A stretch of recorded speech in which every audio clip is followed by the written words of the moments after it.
Emilio comes up and says, could I see the gun that you kill him with? And so I hand him my own gun while I talk with the young ladies that I'm trying to impress. He takes out the bullets out of my gun and hands it back to me. I get pissed off, pull out my gun, tell him I'm going to blow him away if he doesn't shut up. And he ends up blowing me away instead. The moment Emilio stood near me, all of a sudden, inside of my head, I said, this is what you've waited your whole life for. Just have fun. And we did. There ain't nothing stronger than that.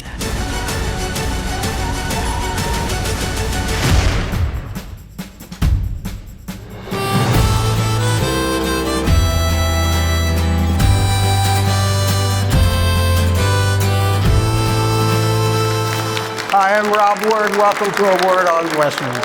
I love Westerns, and one of the best that made a lot of money because its budget was small. It did like 3 or 4 times the budget as its gross worldwide, was called Young Guns, and it had the Brat Pack in it. Kiefer Sutherland, Emilio Estevez as Billy the Kid, and one of the best scenes in it, Lou Diamond Phillips, don't let me forget Lou either, was with Tom Callaway, an actor who you might have seen in Alamo, 13 Days of Glory, and MASH, a lot of other shows too. But that scene, he's got long yellow hair and he steals the movie at that point. He's going to steal the show from me right now. Tom Callaway, come on in. Hey. Thanks, Rob. Hey, pal. You ready? Okay, pal.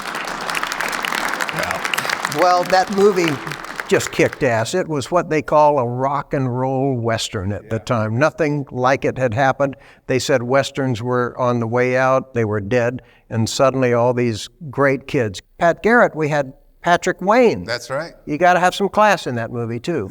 But you added a great scene in it, too. Well, thanks. How were you cast in that?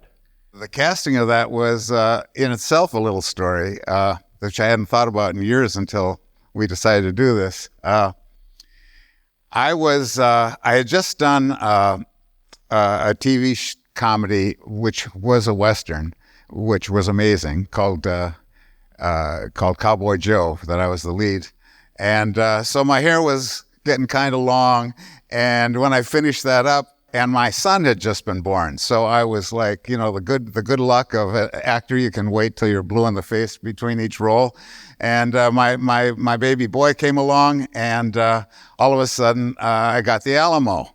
So went from one little Western-like thing to something that was very Western.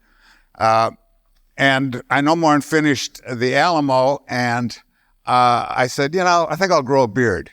So beards were as out then as they are in now. You couldn't get a TV commercial or a show on television if you had a beard. So, of course, my idea was, let's grow one. So I grew a beard, and so one day I was up for a TV commercial, and my TV agent said, a commercial agent said, you got to get rid of the beard, man. You have no chance. He said, but there's this surfer thing you could go up on, and you got longish hair. And so I said, okay. So I went to cut off my beard, and I just couldn't cut off my mustache because I had taken so damn long to look halfway decent. So I said, well, I'll get rid of the beard. So I got the great mustache going that I refused to let go. But I'm in swim trunks and a T-shirt, and I go up for this commercial audition. And while I'm at it, I get buzzed by my theatrical agent saying, there's this part, I think he's a repo man or something, but it's called Young Guns. I don't know what he does, but go over and see about it. So I walk into this commercial, which turns out there's no director, there's nobody, just a casting gal and a guy behind a video camera. And I'm reading the script, and my God, it's a Western, and it's a film. I'd never been in a Western film, my life's dream. And so I said to the guy, could you come in real close on me? Because all I've got on is, swim trunks. And so here I'm trying to play this wonderful Western scene, and Billy the Kid and gunplay and the whole 9 yards.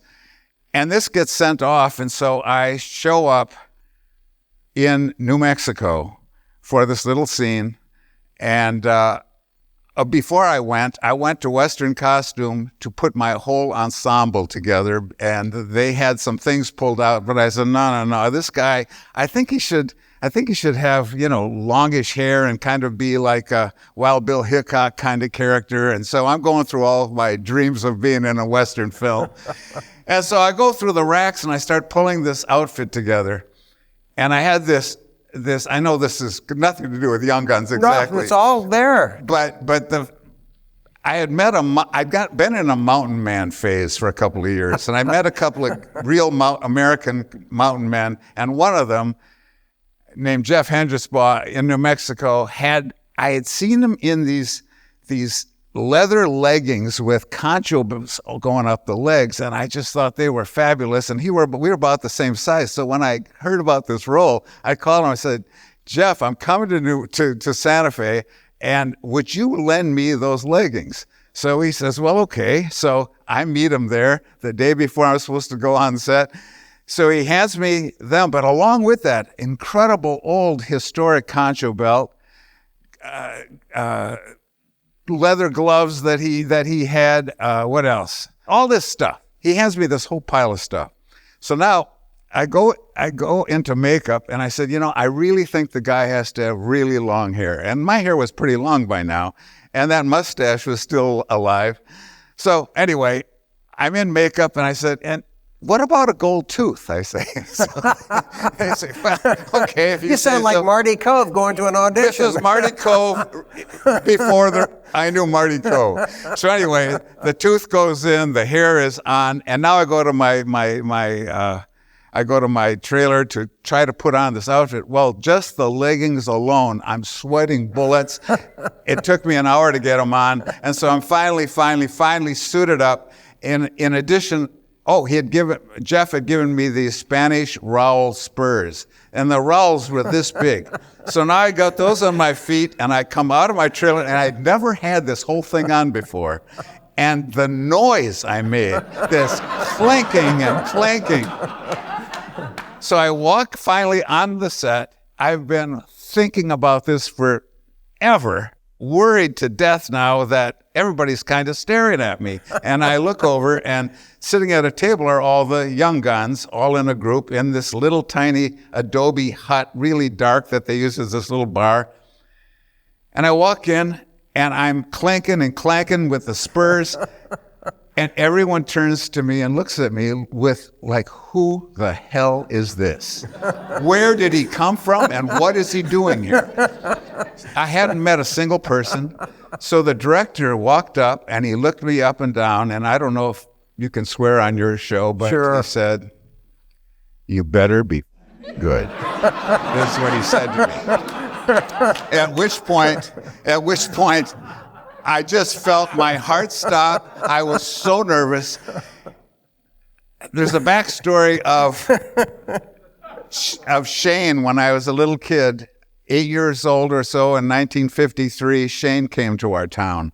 And I saw Sheen, and Jack Palance, as the gunfighter in that film, so terrified me that I literally had nightmares as a child for several years about Jack Palance. I didn't realize that Jack Palance was in this cast, but he wasn't working that day. But as the flop sweat is starting to pop out in me, having just been told that I better be good, and the young stars looking at me like, who is this fool? I look in the corner, and sitting there just watching on a day off was Jack Palance. that literally the fear of my life. So all of a sudden, now I've got all that working, and they say, well, let's just go through the lines because, Dean Semler, the cinematographer, walked over and said, you brought your own clothes, so we have no doubles. So all the squibs for when you get shot, we can't do this twice, so don't f this up. So I got to use that word twice because within a minute or two, it was told to me twice. So Jack is in the corner. So Jack's in the corner, and we run through the lines, and I'm so shook that we no more and start, and I go up on my lines. a line, something I'd rehearsed till I was blue in the face. And so now my heart is pounding louder than ever. And then they say, okay, let's go. Only one take. And we start. And I eke into line one, kind of get it out more or less, at which point Emilio walks up for our scene. And I don't know if any of you have seen it, but ultimately, I don't know who he is. I'm there looking as the bounty hunter. I'm looking for Billy the Kid, because I'm saying that I'm this honcho major gunfighter, and I'm going to kill him when I see him. And I have all these pre-notions from the dime novels that are out at the time of what he looks like, that he's tall, he's good looking, he whistles sad ballads, all this foolishness. And so Emilio, who's this shorter fellow, comes up and says, could I see the gun that you kill him with? And so I hand him my own gun while I talk with the young ladies that I'm trying to impress.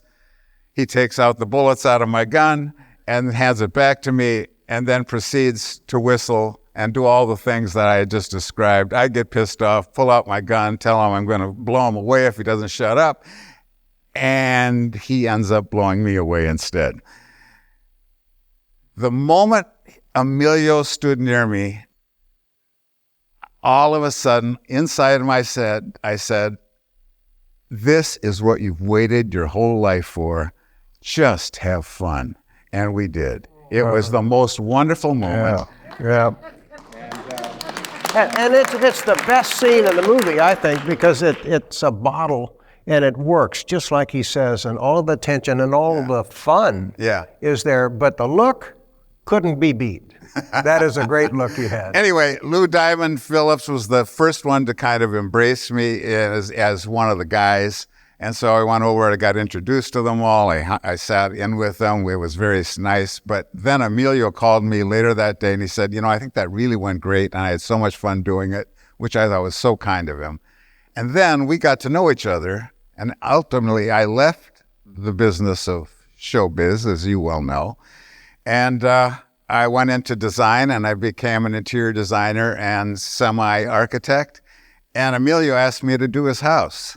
And so I ended up hanging with Emilio, and he called me one day right before the screening of the opening and said, Tom, I got to tell you, I love that movie. I can't tell you how much I do, but I like our scene.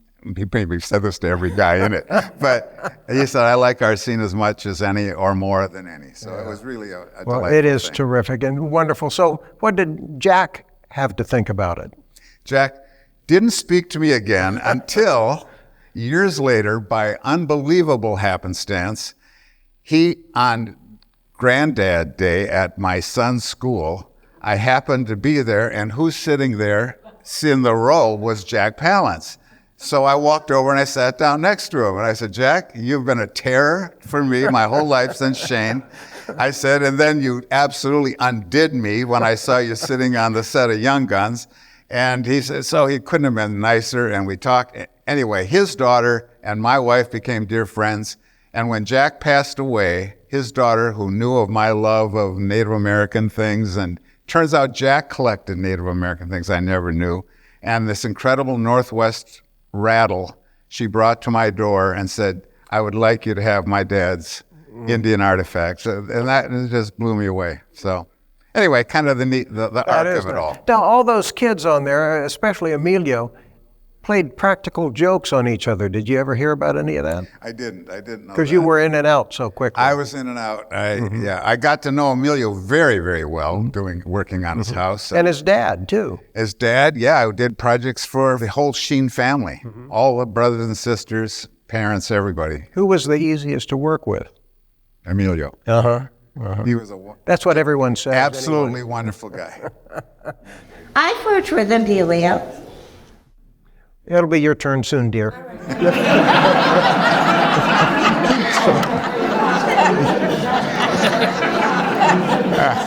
So let's talk about the Alamo in 13 Days of Glory with Jim Arness as Jim Bowie. Yes. I wonder why he played that instead of Davy Crockett. And he should have, in my opinion. He was a Crockett is a better. They were all like 20 or 30 years older Yes. than the real characters at the time. Yes, and all of them they had all gained a few pounds from their Thanksgivings. Mm-hmm. And I'm blanking on who played. You have Brian Keith in that Brian Keith.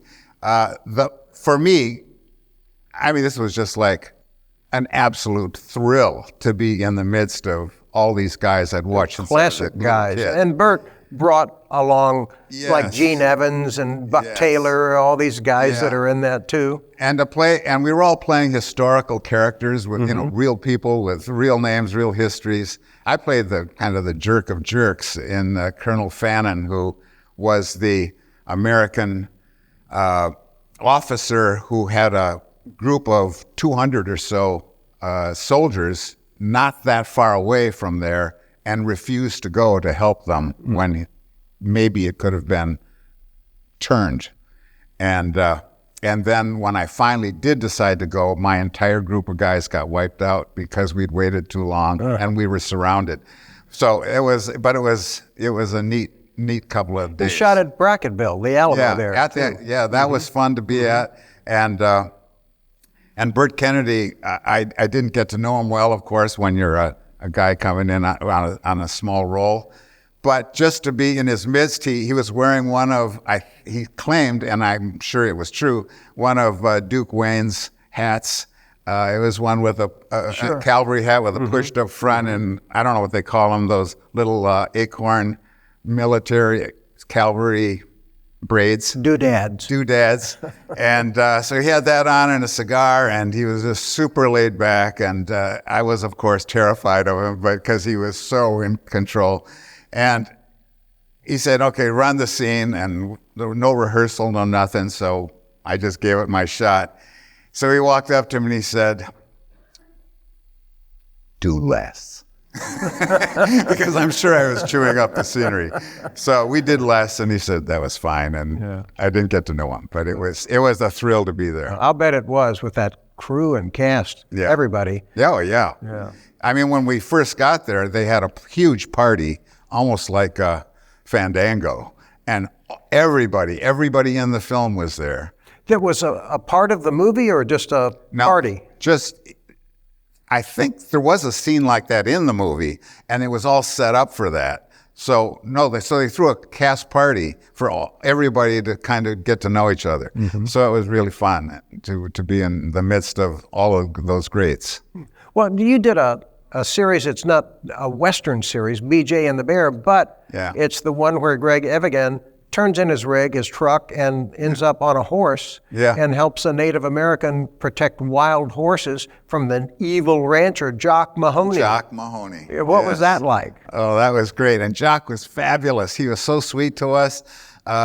Sometimes when you're working with a very well-known person and you have a smaller role or a guest spot role, they don't necessarily warm up to you. You just kind of go through the motions, do the scene, goodbye. But he was just the opposite. He couldn't have been nicer. We had such a good time. And Greg was that way.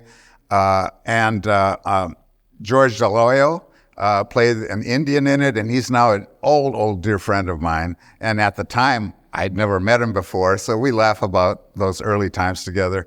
But Jock, I mean, to me, Jock was Tarzan, and then Yancey Derringer, wasn't he? Yes, but for me, he was Range Rider. Oh, Range Rider, that's right. And then Yancey Derringer, and then Tarzan. I forgot Range Rider, that's right. Oh, but what a terrific guy. He was a lot of fun. He became a good friend of yours, I think. Yeah. Didn't you have him to dinner or something a few times? I did.